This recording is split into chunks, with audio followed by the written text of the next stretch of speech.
अगर हम परमेश्वर के प्रेम, परमेश्वर से भटक भी गए हैं, लेकिन फिर भी परमेश्वर या परमेश्वर का प्रेम, परमेश्वर अपना प्रेम उन पर, उनसे करते रहते हैं। वह उन सभी के प्रति दयालुता और कोमल दया से भरा है जो धूर्त शत्रु, जो शैतान के प्रलोभनों के संपर्क में है। कभी कभी हम जो धूर्त शत्रु, शैतान, उसके प्रलोभन में आ जाते हैं, संपर्क में आ जाते हैं, लेकिन परमेश्वर फिर भी हमें नहीं छोड़ते हैं। वो चाहते हैं कि हम दोबारा उनके पास वापस आ जाएं। और उड़ाव पुत्र के जो दृष्टांत, जो यहाँ मत्ती 15:11 से 32 तक हम पढ़ेंगे, जो दृष्टांत यहाँ पे दिए गए हैं, उड़ाव पुत्र के दृष्टांत में उन लोगों के साथ प्रभु के व्यवहार को प्रस्तुत किया गया है जिन्होंने कभी पिता के प्रेम को जाना है, लेकिन जिन्होंने प्रलोभन देने वाले को अपनी इच्छा से उन्हें बंदी बनाने की अनुमति दी है। हम सब जानते हैं ये प्रोडिगल सन या उड़ाव पुत्र का कहानी।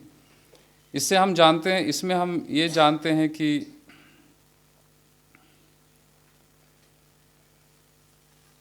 जैसे उड़ाव पुत्र का पिताजी हर एक दिन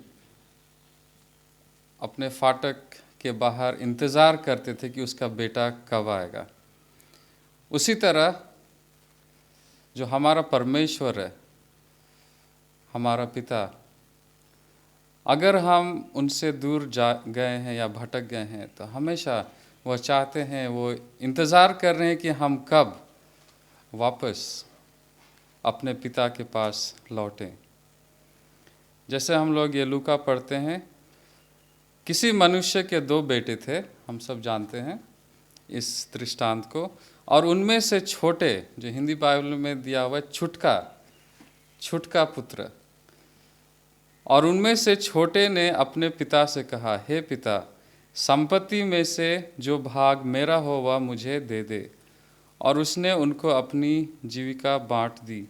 और बहुत दिन न बीते थे कि छुटका बेटा या छोटा बेटा सब इकट्ठे करके दूर देश को चला गया। जो हम ये आज का संदेश जो बाइबल से हम सीख रहे हैं, ये सिर्फ एक कहानी के रूप में नहीं है। हम इससे ये भी सीखेंगे कि हम इस कहानी में किस जगह हैं। इस कहानी, उड़ाव पुत्र की कहानी में हम किस जगह हैं। क्या हम भी उड़ाव पुत्र के जैसे परमेश्वर से भटक गए हैं? कि हम भी उड़ाव पुत्र के जैसे परमेश्वर से तो बहुत कुछ चाहते हैं, लेकिन परमेश्वर को कुछ देना नहीं चाहते हम, लेकिन परमेश्वर से तो बहुत कुछ चाहते हैं। यह छोटा बेटा अपने पिता के घर की रोक टोक से थक गया था। क्या हम भी मसीही हो करके, जो बाइबल में है, जो 10 आज्ञाएं हैं या बाकी आज्ञाएं हैं, वो एक मिरर की तरह है। वो हमें दिखाते कि हम कहाँ गलत कर रहे हैं। तो ये छोटा बेटा अपने पिता के घर की रोक टोक से थक गया था। क्या हम भी मसीही बाइबल में जो लिखा हुआ है कि ऐसा मत करो, उससे हम थक जाते हैं? रोक टोक से थक गया था। उसने सोचा कि उसकी स्वतंत्रता प्रतिबंधित है।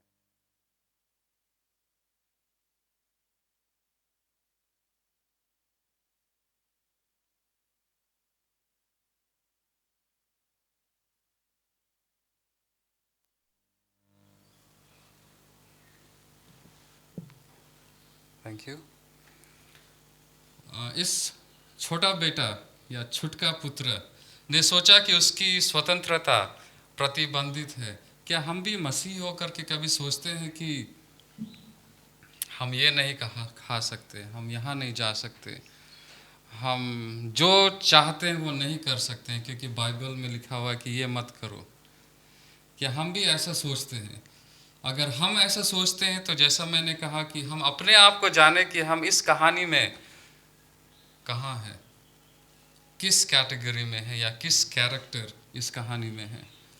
अगर हम भी ये सोचते हैं इस छोटे बेटे की तरह कि उसका स्वतंत्रता प्रतिबंधित हो गया था, कुछ फ्रीडम उसका बिल्कुल 100% फ्रीडम उसको नहीं मिला था, उनके प्रति उनके पिता के प्यार और देखभाल की गलत व्याख्या की गई और उन्होंने अपने स्वयं के झुकाव के निर्देशों का पालन करने का दृढ़ संकल्प किया। क्या हम भी कभी कभी सोचते हैं कि, या फिर हम भी कभी कभी कच्चे कान हो जाते हैं कि दूसरों के बातों में सुनते हैं और बोलते ये तो तुम्हारे साथ ये सही नहीं हो रहा है, तुम्हारा ये ठीक नहीं हो रहा है। कि हम भी उस तरह उस छोटे बेटे की तरह हो जाते हैं और दूसरों के बातों पर सुनते हैं और हम भी सोचते हैं कि हम ये ठीक नहीं है, ये बिल्कुल सही नहीं है। उस युवक ने अपने पिता के प्रति कोई दायित्व नहीं माना और कोई आभार व्यक्त नहीं किया। उस युवक, उस छोटा लड़का, जो छुटका लड़का जैसे बाइबल में है, हिंदी बाइबल में, वह युवक अपने पिता के प्रति कोई दायित्व नहीं मानता और कोई आधार व्यक्त नहीं करता। कोई वो नहीं सोचता कि मेरे पिता के प्रति मेरा क्या दायित्व है, लेकिन फिर भी वह अपने पिता के सम्मान को साझा करने में एक बच्चे के विशेषाधिकार का दावा करता है। यहाँ समझने की बात है कि ये लड़का, ये जो छोटा बेटा था, वो नहीं सोचा कि मेरे पिता की ओर क्या दायित्व है, लेकिन वह यह चाहता था कि मेरे पिता मुझे मेरा संपत्ति दे दें। वो ये नहीं सोचा कि मेरा दायित्व क्या है। तो क्या हम भी कभी कभी ये सोचते हैं कि कभी कभार हम भी यही सोचते हैं कि कोई हमारे लिए नहीं सोचता, कोई नहीं चिंता करता, या फिर जैसे ये बेटा सोचा, लेकिन वो ये नहीं सोच रहा है कि मेरा दायित्व क्या है। क्या हम सिर्फ यही सोचें कि हमें क्या चाहिए, क्या हम या ना सोचें कि हमें क्या देना चाहिए। वह विरासत जो उसके पिता की मृत्यु के बाद उसी का होता, वह अब प्राप्त करना चाहता था। वह वर्तमान आनंद पर आमादा है और भविष्य की परवाह नहीं करता। अपनी विरासत प्राप्त करके ये जो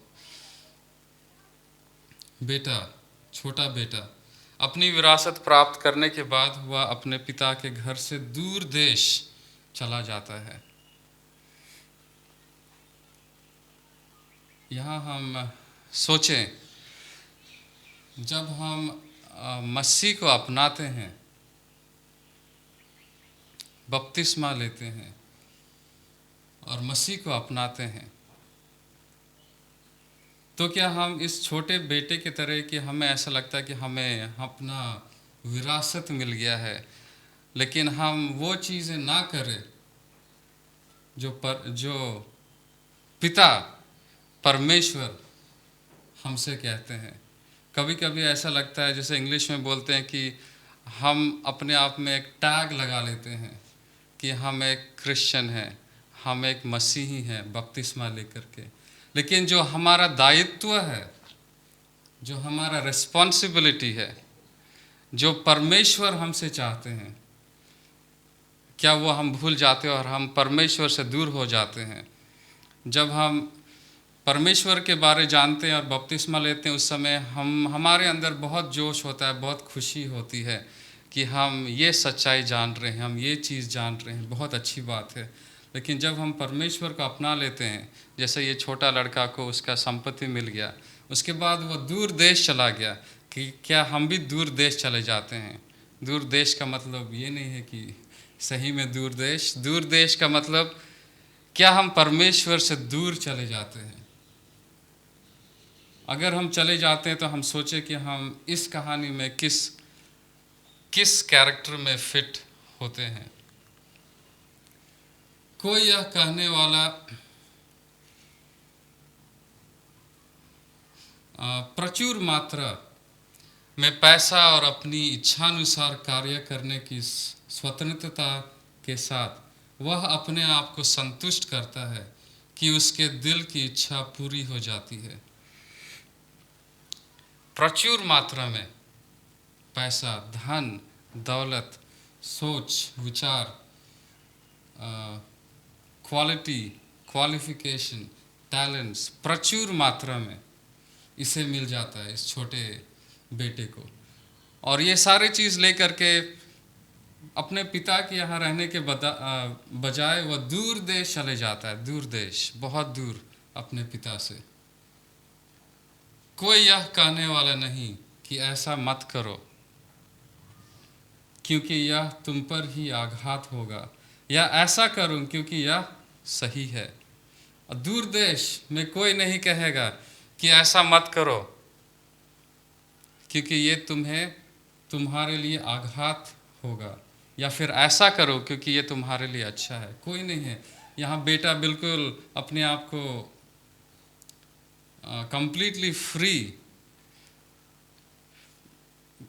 आज़ाद सोच रहा है। प्रचुर, उसके पास सब कुछ है, धन, दौलत, गाड़ी, दिमाग, टैलेंट, सब चीज़। और यहाँ पे कोई उसे कहने वाला नहीं है, जैसे कि बाइबल हमें कहती है। जब हम कभी कभी परमेश्वर से दूर चले जाते हैं, दूर देश, बाइबल हमें कहती कि ऐसा मत करो, तो हमें चोट लगती है। लेकिन यहाँ इस छोटे लड़के की तरह जो दूर चले गया था और उसे कोई कहने वाला नहीं है कि ऐसा मत करो क्योंकि ये तुम्हारे लिए नुकसानदायक है। बुरे साथी उसे और भी गहरे पाप में डुबा देते हैं और वह अपना उपद्रवी जीवन में बर्बाद हो जाता है। जब हम परमेश्वर से दूर चले जाते हैं, जब हम दूर देश चले जाते हैं, तो हमारे पास जब सब कुछ होता है, अच्छा पोजीशन, अच्छा धन, प्रचुर मात्रा में बहुत कुछ, तो हमारे पास बहुत सारे दोस्त भी आते हैं, दोस्त भी आ सकते हैं। और उसमें से बहुत सारे दोस्त अपने मतलब के लिए होते होंगे, जैसे इस छोटे बेटे के साथ हुआ। बाइबल उन मनुष्यों के बारे में बताती है जो अपने आप को बुद्धिमान बताते हुए मूर्ख बन गए। रोमी 1 उसका 22, रोमन्स 1:22 इसमें कहती है जो अपने आप को बुद्धिमान बताते हुए मूर्ख बन गए। क्या हम भी अपने आप को बुद्धिमान बताते हुए मूर्ख बन जाते हैं कि मेरे सोच के हिसाब से तो हम बहुत कुछ अच्छा कर सकते हैं, हमें परमेश्वर की ज़रूरत नहीं है, हमें परमेश्वर के लोगों के साथ संगति करने की ज़रूरत नहीं है, हमें दूर रहने में भला है। हम दूर देश चले जाते हैं और हमें चर्च भी आने की ज़रूरत नहीं है, बिल्कुल नहीं। हम दूर देश चले गए, हम दूर देश में भटक गए। और यहाँ पे बाइबल कहती है रोमी 1 उसका 22 में, जो अपने आप को बुद्धिमान बताते हुए मूर्ख बन गए। और यह दृष्टांत के युवक का इतिहास है जो धन उसने स्वार्थवश अपने पिता से प्राप्त किया था, उसे वह उड़ा देता है। स्वार्थवश, सेल्फिश मोटिव। जो धन इस छोटे लड़के ने सेल्फिश मोटिव से वो धन अपने पिता से मांगा था, वो सारा धन वह लुटा देता है। क्या हम भी कभी कभार स्वार्थवश अपना ज़िंदगी जीते हैं, स्वार्थवश हम धन कमाते हैं, परमेश्वर से दूर रह करके, एक दूर देश जा करके, मतलब परमेश्वर से बहुत दूर भटक करके, जीवन के बहुमूल्य वर्ष, बुद्धि की शक्ति और युवावस्था, आध्यात्मिक आकांक्षाएं सभी पापपूर्ण वासना की आग में भस्म हो जाते हैं।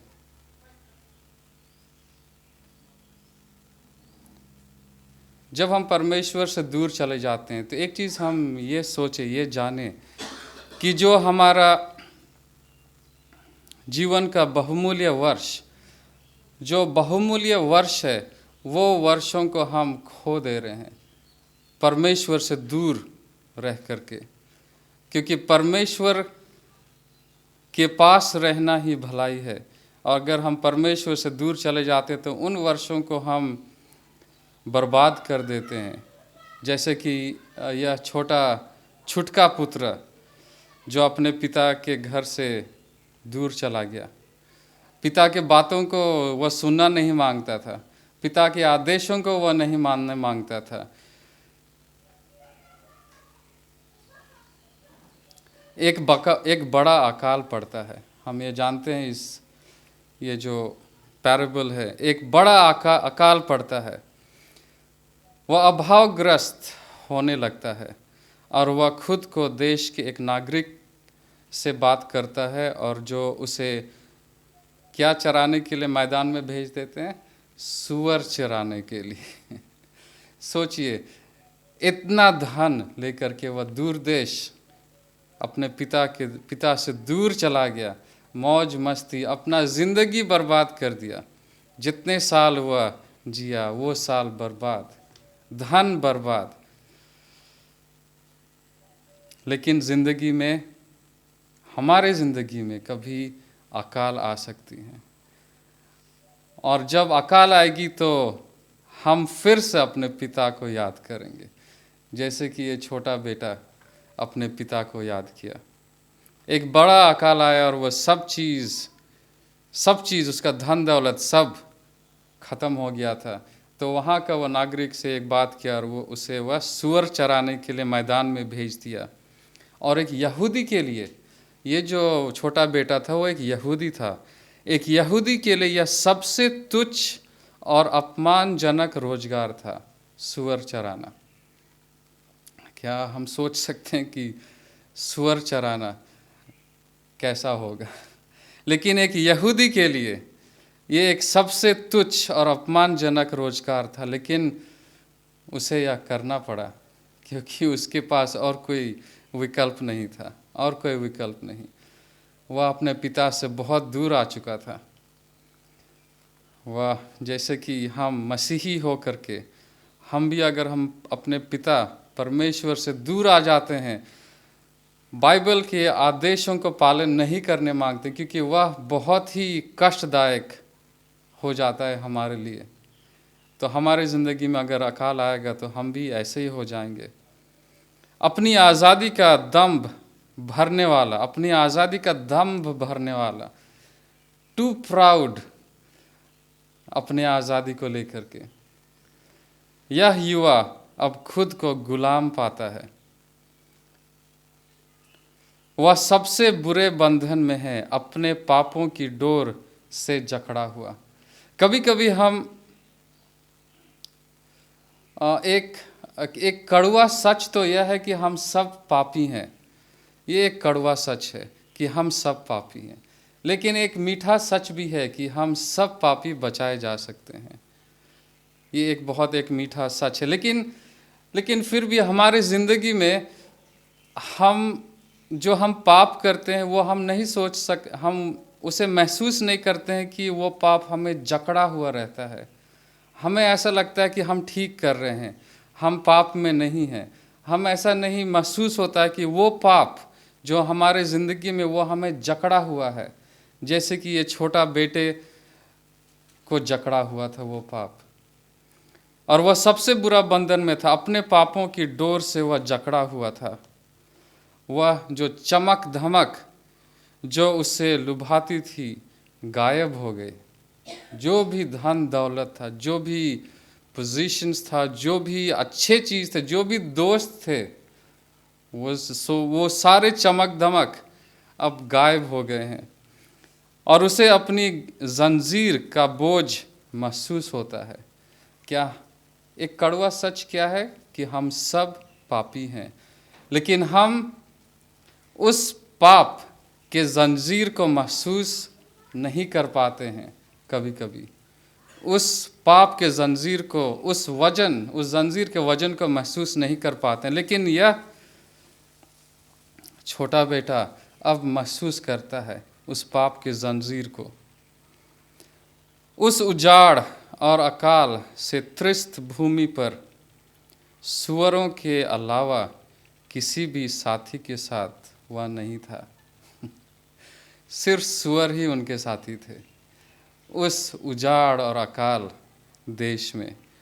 वह खुद को भूसी से भरने में असमर्थ है जिस पर जानवरों को भोजन मिलता है। जस्ट इमेजिन कर सकते हैं कि जो धन दौलत, जो चमक धमक, जो अपने पिता के घर, वो दौलत उसका ही था, उसी का था वो दौलत। लेकिन वह विचार करता है कि मुझे मेरे पिता का इंस्ट्रक्शंस नहीं सुनना है। तुम ये मत करो, ये चीज़ मत खाओ, यहाँ मत जाओ, नहीं ये बहुत बहुत ख़राब है, मैं यह नहीं सुन सकता। मैं अपने पिता से मेरा जो हिस्सा है वो मांगूंगा। और ये चला गया और हिस्सा मांग करके चला गया, और देखिए अभी क्या हालत हो गया। सब चीज़ लूट गया, सब चीज़ उसका ख़त्म हो गया। और अब बच गया है उनके साथी सुअर, जिनके साथ वह भोजन भी खा रहा है, जिनको वो चरा भी रहा है। क्या हमारे मसीही जीवन में भी कभी कभी ऐसा होता है, या फिर ऐसा हो सकता है अगर हम दूर देश अपने पिता को छोड़कर चले जाते हैं? तो ऐसा हो सकता है। उसे समृद्ध दिनों में जो साथी उनके आसपास मंडराते थे और उनके खर्च पर खाते पीते थे, उनमें से कोई भी अभी उनके पास नहीं है। यहाँ पे बहुत मिसेस एलन जी वाइट, मैं हिंदी में ट्रांसलेट किया हूँ, जो उनके दोस्त उस समय मंडराते थे। कौन मंडराते हैं? मक्खी मंडराते हैं, राइट? वो फूल नहीं खाना, या फिर कहीं पे मधुमक्खी या कुछ। लेकिन जो भी दोस्त, जब इसके पास धन दौलत था, इसके पास शोहरत था, इसके पास सब कुछ था, गाड़ी था, इसके पास बहुत कुछ था, पोजीशन, सारे दोस्त इसके चारों ओर मंडराते थे। लेकिन आज कोई नहीं है, कोई भी नहीं आया है इसको मदद करने के लिए। सारे मित्र गायब हो गए। अब उसका उल्लासपूर्ण आनंद कहाँ है? जो उसका आनंद था, इतना खुशी था उसका, अब वह कहाँ है? अपनी अंतरात्मा को वह शांत करते हुए, अपनी संवेदनाओं को सुन करते हुए उसने खुद को खुश समझा। लेकिन अब पैसा खर्च होने के कारण, भूख अतृप्त होने के कारण, घमंड कम होने के कारण, उसका नैतिक स्वभाव बौना हो जाने के कारण, उसकी इच्छा शक्ति कमज़ोर और अविश्वसनीय होने के कारण, उसकी सूक्ष्म भावनाएं मृत प्रतीत होने के कारण, वह मनुष्यों में सबसे अधम है, सबसे नीचा महसूस करता है, सबसे छोटा महसूस करता है। कहाँ धन दौलत शोहरत, कहाँ परमेश्वर के आज्ञाओं का उल्लंघन करना, इसी में उसे आज़ादी मिलती थी। परमेश्वर के आज्ञाओं को नहीं मानना, इसी में उसे आज़ादी मिलती थी। और इसीलिए वह अपने पिता के घर को छोड़कर दूर देश चले जाता है। लेकिन अभी यह अपने आप को सबसे अधम, सबसे डिग्रेडेड, सबसे नीचा महसूस कर रहा है मनुष्यों में से। यहाँ पापी का अवस्था का क्या चित्र है? यह एक पापी का अवस्था का चित्र है। जब उसका शक्ति कमज़ोर हो जाता है, अविश्वसनीय होने के कारण उसकी सूक्ष्म भावनाएं मृत प्रतीत होती है और उसे कुछ महसूस नहीं होता है कि मैं अब क्या करूं, मेरे पास तो बहुत कुछ था। यह पापी की अवस्था का क्या चित्र है? रूप चाहे कुछ भी हो, चाहे कुछ भी कंडीशन हो, चाहे इस प्रोडिगल सन की तरह हो, या फिर हमारे ज़िंदगी में जिस तरह का भी यह रूप हो, रूप कुछ भी हो, स्वयं में केंद्रित प्रत्येक जीवन बर्बाद हो जाता है। ये हमें याद रखना है। सिचुएशन या कंडीशन या रूप कुछ भी हो, लेकिन स्वयं में सेल्फ, मैं, आई, स्वयं में केंद्रित प्रत्येक जीवन बर्बाद हो जाता है। जैसा ये छोटा पुत्र, जो उड़ा पुत्र जिसे हम कहते हैं, वह स्वयं में अपना जीवन केंद्रित किया। स्वयं में मुझे आज्ञा पालन नहीं करने की इच्छा है, मुझे जो इच्छा करता है मैं वही करूं। मुझे मेरा धन चाहिए, मुझे मेरा हिस्सा चाहिए। लेकिन हम ये जाने कि स्वयं में केंद्रित प्रत्येक जीवन बर्बाद हो जाता है। जो कोई ईश्वर से अलग रहने का प्रयास करता है, वह अपना सार बर्बाद कर रहा है। वह बहुमूल्य वर्षों को बर्बाद कर रहा है, दिमाग और दिल और आत्मा की शक्तियों को बर्बाद कर रहा है, और खुद को अनंत काल के लिए कर्जदार बनाने के लिए काम कर रहा है। तो क्या हम भी भटक गए हैं? अगर हम भटक गए हैं, भटक तो नहीं बोलेंगे, अपने इच्छा अनुसार अगर हम परमेश्वर से दूर चले गए हैं, रीज़न स्वयं, रीज़न मैं, मेरा, अगर हम परमेश्वर से दूर चले गए हैं इस उड़ा पुत्र की तरह, तो हम अनंत काल के लिए कर्जदार बनाने के लिए हम काम कर रहे हैं। जो मनुष्य अपनी सेवा करने के लिए परमेश्वर से अलग हो जाता है, वह धन का दास है। मिसेस एलेन जी व्हाइट भी यह कहती हैं कि जो मनुष्य अपनी सेवा करने के लिए सेल्फ, वह धन का दास है। यदि हमने या आपने ऐसा जीवन चुना है, तो आप जानते हैं कि आप उस चीज़ के लिए पैसा खर्च कर रहे हैं जो रोटी नहीं है। हमें ये चीज़ याद रखना है कि अगर हम ऐसा जीवन चुने हैं, तो हम अपना जीवन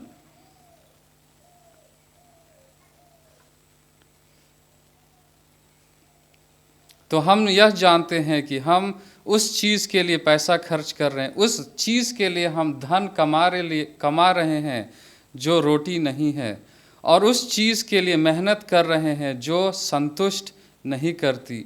ऐसे समय आते हैं जब आपको अपनी गिरावट का एहसास होता है। रोमियो 7 उसका 24, रोमी 7 उसका 24, अकेले दूर देश में तुम्हें अपना दुख महसूस होता है और निराशा में तुम रोते हो, हे मैं कितना अभागा आदमी हूँ, मुझे इस मृत्यु के शरीर से कौन छुड़ाएगा।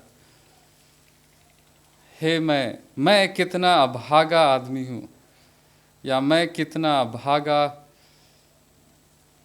इंसान हूँ, मुझे इस मृत्यु के शरीर से कौन छुड़ाएगा।